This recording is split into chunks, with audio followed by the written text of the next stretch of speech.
તો Israel Iran વચ્ચે યુદ્ધમાં સતત વાગતા સાયરન અને હુમલાની ઘટનાને લઈ સોશિયલ મીડિયામાં અનેક અફવા પણ ફેલાઈ રહી છે। ત્યારે પોરબંદરથી અનેક લોકો ઇઝરાયલ કામગીરી કરે છે।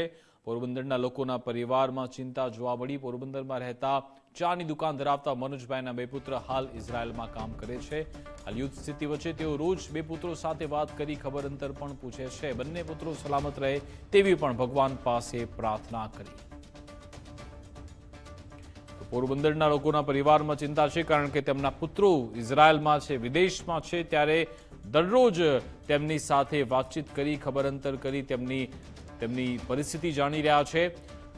પોરબંદરમાં રહેતા ચાની દુકાન ધરાવતા મનોજભાઈના બે પુત્ર હાલ ઇઝરાયલમાં કામ કરી રહ્યા છે।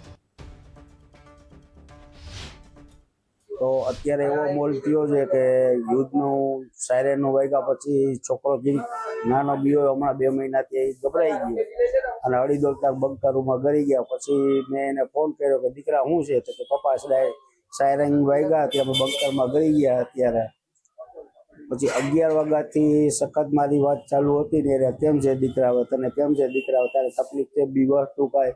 તો કે ના પપ્પા હવે શાંત થઈ ગયું છે। 3 વાગે હમણાં શ્વાસ લીધો મેં